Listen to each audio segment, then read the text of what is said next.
আসসালামাইকুম এভরিওয়ান। এই ভিডিওতে আপনি এক্সেলের দুটি গুরুত্বপূর্ণ ফাংশন কনক্যাটেনেট এবং কনক্যাট এই দুটার ব্যবহার শিখতে পারবেন। তো কিভাবে? তো প্রথমে আমি কনক্যাটেনেট যে ফাংশনটা আছে এটাকে নিয়ে নিচ্ছি। কনক্যাটেনেট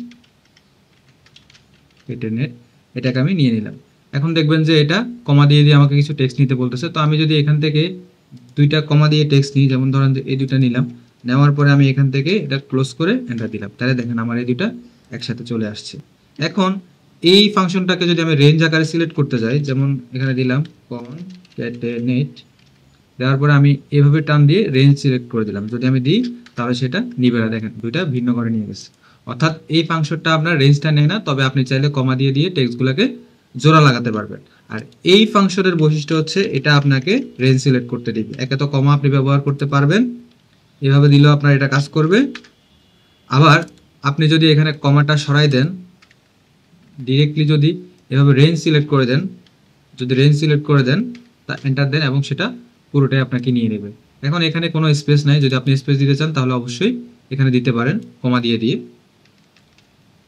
যেমন ধরেন যে আমি এটাকে সিলেক্ট করলাম, এরপরে আমি এখানে কমা দিলাম, কমা দেওয়ার পরে আমি এখান থেকে এভাবে দিলাম, দেওয়ার পরে পরেরটা দিলাম।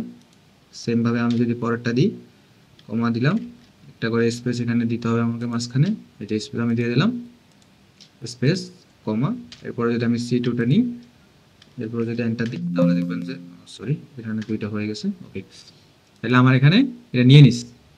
আপনি যদি স্পেস দিতে চান তাহলে স্পেস এভাবে দিতে হবে, আর যদি স্পেস না দিতে চান তাহলে এভাবে আপনি লেখাগুলোকে জোড়া লাগাতে পারেন।